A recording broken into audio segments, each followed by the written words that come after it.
ओम शांति, ओम शांति। आज 21/1/21 के मधुरमा वाक्य। आज वरदानी दिवस पर प्यारे बाबा ने हमें वरदान दिया कि सर्वशक्तिवान आत्मा भाव, सर्व प्राप्ति संपन्न भाव, संतुष्ट मणि भाव। तो जो भगवान वरदान देते हैं, अगर हम उन पर ध्यान देते हैं, हम अपने सिर पे हाथ रख के इन वरदानों को दोहराते हैं, तो ये हमारे लिए एक अनमोल वचन बन जाते हैं। क्योंकि सतगुरु का एक एक वचन हमारे लिए अनमोल है। अभी हम प्यारे सतगुरु को सामने रख के उनके मधुरमा वाक्य सुनेंगे। बाबा कहते, मीठे बच्चे, तुम जहाँ आए हो सर्वशक्तिवान बाप से शक्ति लेने, अर्थात दीपक में ज्ञान का घृत डालने, आत्मा रूपी दीपक में ज्ञान का घृत डालने। प्रश्न है, शिव की बारात का गायन क्यों है? क्योंकि शिव बाबा जब वापिस जाते हैं तो सभी आत्माओं का झुंड उनके पीछे पीछे भाग कर जाता है। मूल वतन में भी आत्माओं का भंडारा अर्थात छत्ता लगा रहता है। वहाँ पर भी ऐसे स्थान बने हुए जो हर आत्मा अपने ठिकाने पे जाके रुकती है। तुम पवित्र बनने वाले बच्चे बाप के साथ साथ जाते हो, साथ के कारण ही बारात का गायन है। ओम शांति।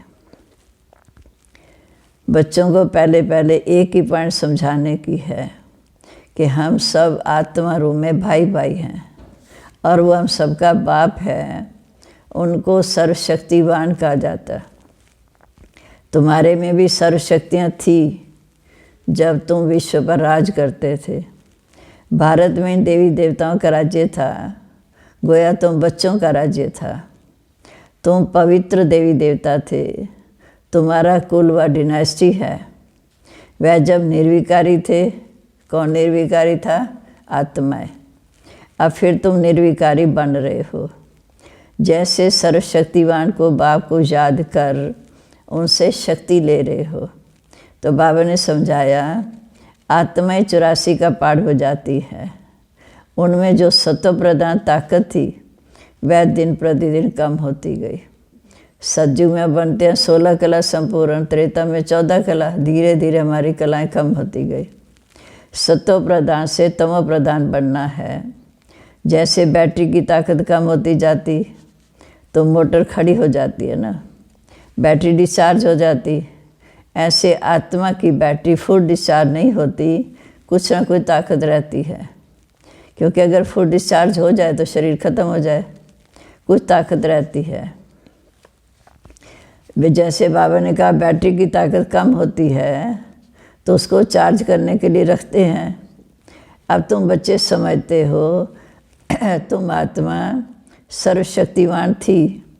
अब फिर तुम सर्वशक्तिवान बाप से अपना बुद्धि योग लगाते हो तो बाबा की शक्ति हमारे में आ जाती है। क्योंकि शक्ति कम हो गई थी, थोड़ी ज़रूर रहती है। एकदम ख़त्म हो जाए तो शरीर ही ना रहे। आत्मा बाप को याद करते करते बिल्कुल प्योर बन जाती है।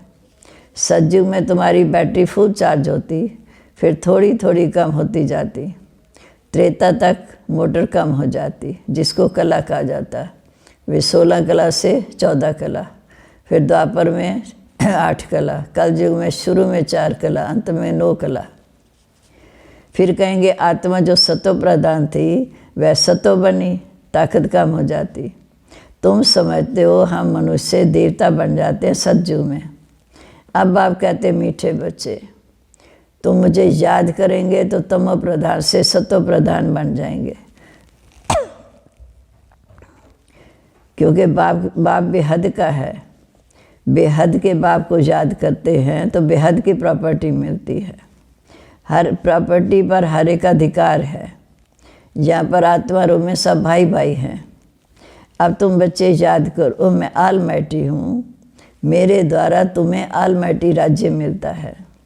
सतयुग में देवी देवताएं सारे विश्व के मालिक थे, पवित्र थे, दैवी गुण वाले थे। अब वो दैवी गुण नहीं है। सबकी बैटरी इस समय पूरी डिस्चार्ज होने लग गई है। फिर अब बैटरी भरती है, सिवाय परमपिता परमात्मा के साथ योग लगाने के बैटरी चार्ज हो नहीं सकती। वह बाप एवर प्योर है, यहाँ सब इम्प्योर हैं। जब प्योर रहते हैं तो बैटरी चार्ज हो जाती है। तब बाप समझाते हैं, मीठे बच्चे एक बाप को याद करो, वो है बेहद का बाप, बाकी तो सब हैं हद के। बेहद के बाप को याद करने से बेहद की बादशाही मिलती है। तो बच्चों को दिल अंदर समझना चाहिए कि हमारे लिए ही बाबा नई दुनिया स्वर्ग की स्थापना कर रहे हैं। ड्रामा प्लान अनुसार स्वर्ग की स्थापना हो रही है। तुम जानते हो सतयुग आने वाला है। सतयुग में होता है सदा सुख। वो कैसे मिलता है, ये बाप बैठ समझाते हैं। माँ में कम याद करो, मैं एवर प्योर हूँ। मैं कभी मनुष्य का तान नहीं लेता हूँ, ना दैवी तान लेता हूँ, ना मनुष्य का तान लेता हूँ। अर्थात मैं जन्म मरण के चक्कर से न्यारा हूँ। सिर्फ तुम बच्चों को स्वर्ग की बादशाही देने के लिए, जब ये 60 वर्ष की वानप्रस्थ अवस्था में होता, माना ब्रह्मा बाबा की आयु जब 60 वर्ष की हो जाती है, तब मैं इनके तन में आता हूँ। सिर्फ तुम बच्चों को स्वर्ग का वर्षा देने के लिए, बच्चों को स्वर्ग की बादशाही देने के लिए। जब ये अब नंबर वार तो ऊंचे तो ऊंचा एक भगवान है, नंबर 1 तो एक शिव बाबा है, फिर हैं सूक्ष्म वतनवासी ब्रह्मा विष्णु शंकर। साक्षात्कार होता है। सूक्ष्म वतन बीच का है, यहाँ बैठे हैं स्थूल वतन में, बीच में है सूक्ष्म वतन, ऊपर है मूल वतन।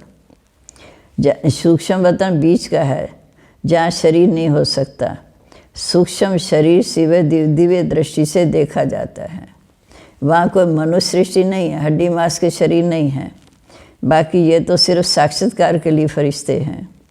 तुम बच्चे भी अंत में जब बिल्कुल पवित्र हो जाते हो तो तुम्हारा भी साक्षात्कार होता है, क्योंकि लाइट का शरीर होता है।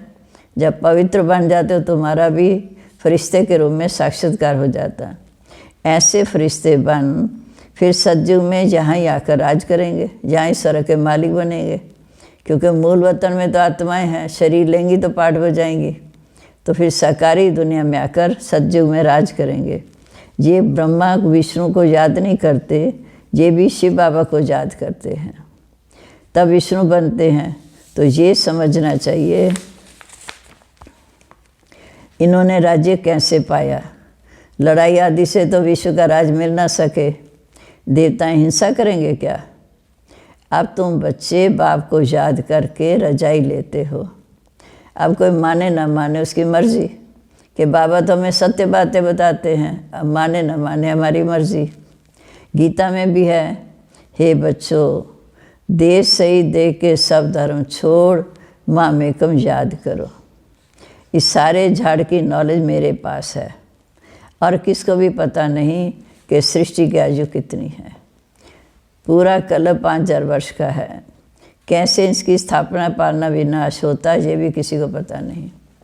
कि संगम समय पर बाप आकर ब्रह्मा द्वारा नई दुनिया की स्थापना, शंकर द्वारा पुरानी सृष्टि का विनाश, विष्णु द्वारा नई सतयुग की सृष्टि में पालना करेंगे। क्योंकि विष्णु लक्ष्मी नारायण का इकट्ठा रूप है। मनुष्यों को ये भी पता होना चाहिए, क्योंकि मनुष्य पढ़ते हैं, जानवर थोड़ी पढ़ेंगे। वह पढ़ते हैं हद की पढ़ाई, और बाप आकर तुम्हें बेहद की पढ़ाई पढ़ाते हैं, जिससे तुम्हें बेहद का विश्व का मालिक बनाते हैं। तो ये समझाना चाहिए कि भगवान किसी देहधारी को नहीं कह सकते।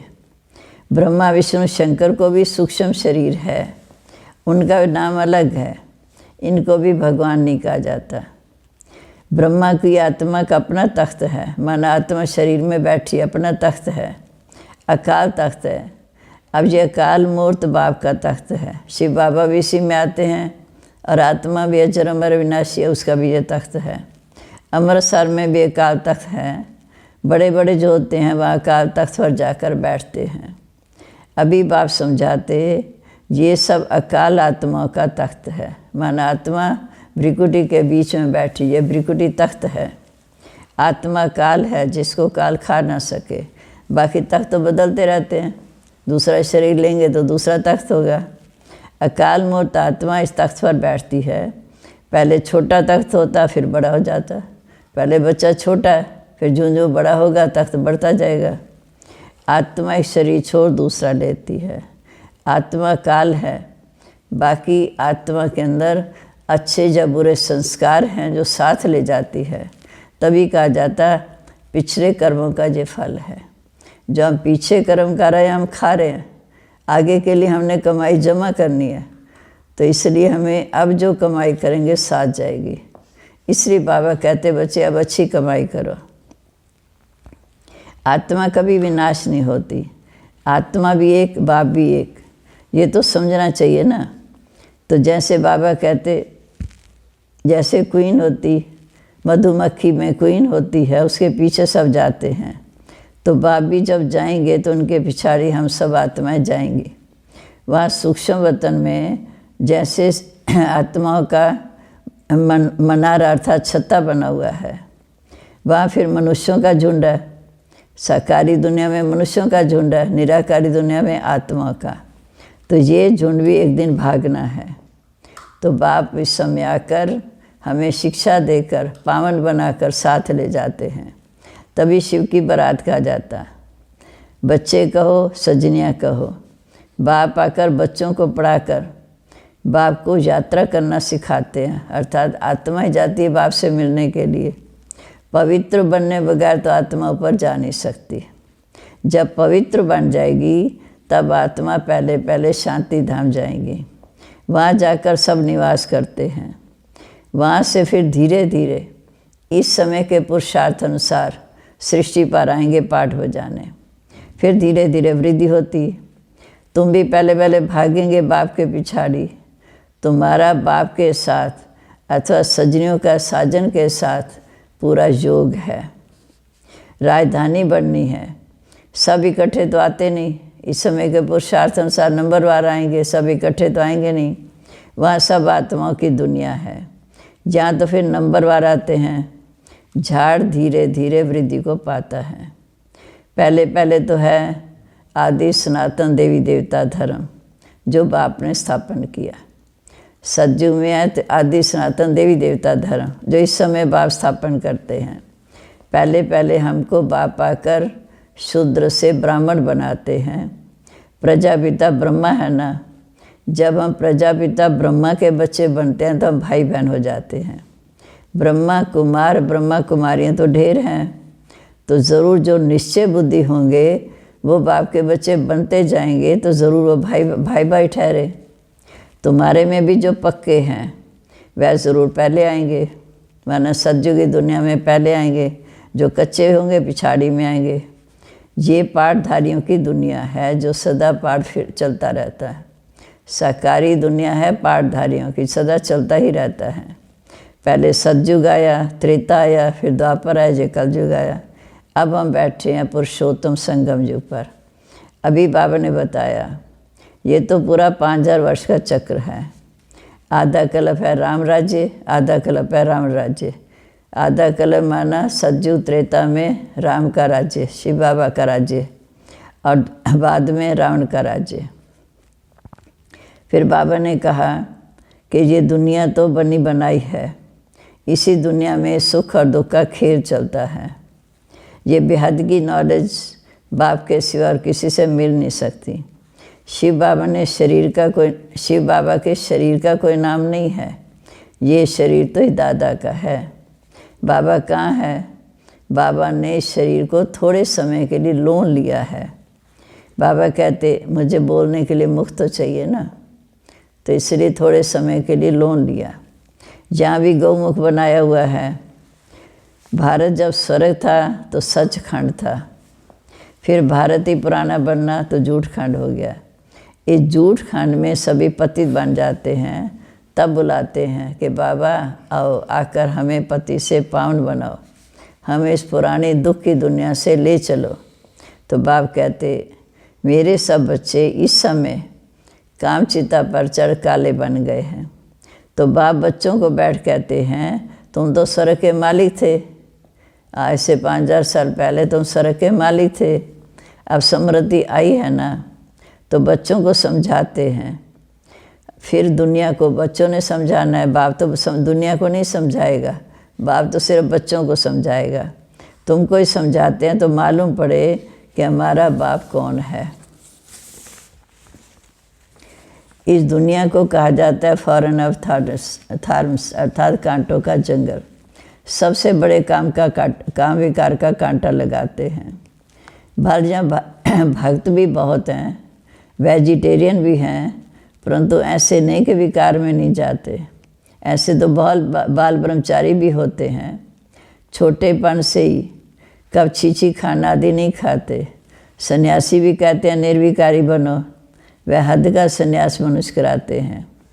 दूसरे जन्म में फिर वो गृहस्थियों के बाद जन्म लेते हैं, क्योंकि वो घर बार छुड़ाते हैं, फिर खाना तो गृहस्थियों का खाते हैं, फिर गृहस्थियों के बाद जन्म लेकर फिर छोड़कर चले जाते। सतयुग में कृष्ण आदि देवताएं कभी घर बार छोड़ते हैं क्या? क्योंकि वो सदा सुखी हैं।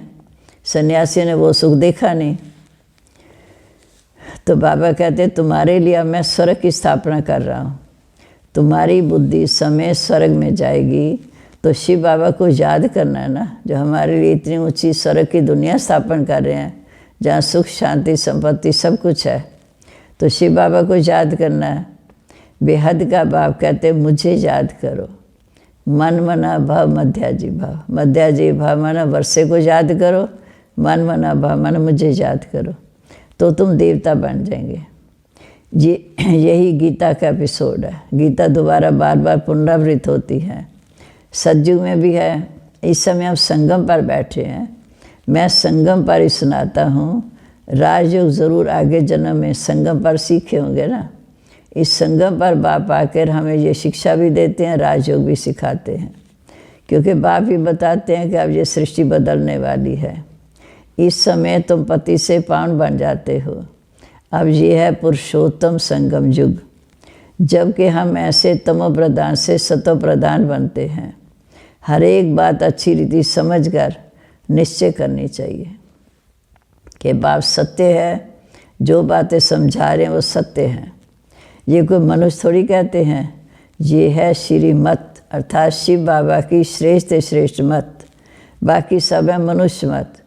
मनुष्य मत से तो गिरते आए, द्वापर से हमें मनुष्य मत मिलती तो हम नीचे गिरते आए। अब श्री मत से तुम ऊपर चढ़ते हो। बाप इस समय मनुष्य से देवता बना देते हैं। दैवी मत स्वर्गवासी की है, और यहाँ है नरकवासी मनुष्य मत, जिसको रावण का राज्य कहा जाता है। रावण राज्य को कम नहीं है। इस समय सारी दुनिया पर ही रावण का राज्य है। अब बाप कहते, अब बाप तुम्हें सारी नॉलेज देते हैं। आत्मा रूपी बैटरी भरती है, बाप फिर माया फिर लिंक तोड़ देती है, फिर बाप आकर लिंक जुड़ाते हैं। अच्छा, मीठे मीठे सिकलदे बच्चों प्रीत माता पिता बाप दादा का याद प्यार, गुड मॉर्निंग। रूहानी बाप की रूहानी बच्चों को नमस्ते। रूहानी बच्चों की रूहानी बाप दादा को नमस्ते। नमस्ते बाबा, गुड मॉर्निंग। शुक्रिया बाबा, शुक्रिया। अब धारणा के लिए मुख्य सार। पहली पॉइंट है, मन वचन कर्म से पवित्र बन आत्मा रूपी बैटरी को चार्ज करना है, पक्का ब्राह्मण बनना है। दूसरा, मनमत व मनुष्य मत छोड़ एक बाप की श्रीमत पर चलकर स्वयं को श्रेष्ठ बनाना है। सतो प्रधान बाप के साथ उड़कर जाना है। सतो प्रधान बन बाप के साथ उड़कर जाना है। अब है आज का वरदान। श्रीमत के आधार पर खुशी, शक्ति और सफलता का अनुभव करने वाले सर्व प्राप्ति संपन्न भव। श्रीमत के आधार पर खुशी, शक्ति और सफलता का अनुभव प्राप्त करने वाले सर्व प्राप्ति संपन्न भव। जो बच्चे स्वयं को ट्रस्टी समझकर श्रीमत पर मान चलते हैं, श्रीमत में ज़रा भी मनमत या परमत मिक्स नहीं करनी, उन्हें निरंतर खुशी, शक्ति और सफलता की अनुभूति होती है। पुरुषार्थ व मेहनत कम होती तो प्राप्ति ज़्यादा। तब कहते यथार्थ श्रीमत पर चलने वाले, जिनका पुरुषार्थ कम, सफलता ज़्यादा। परंतु माया ईश्वरी मत में मनमत या परमत को राय रूप से मिक्स कर देती है, इसलिए सर्व प्राप्तियों का अनुभव नहीं होता। इसके लिए परखने की और निर्णय करने की शक्ति धारण करो तो धोखा नहीं खाएंगे। स्लोगन है, बालक सो मालिक वो है जो तपस्या के बल से भाग्य विधाता बाप को अपना बना ले। बालक सो मालिक वो है जो तपस्या के बल से भाग्य विधाता बाप को अपना बना ले। आज का सम्मान है, मैं प्राप्ति संपन्न आत्मा हूँ, क्योंकि जब बाप मिला तो सब कुछ मिला। हम बाप को याद करेंगे, श्रीमत पर चलेंगे तो सर्व प्राप्तियों से संपन्न रहेंगे। ओम शांति। आज भोग का दिन है, अभी हम प्यारे बाबा को भोग स्वीकार कराएंगे। ओम शांति।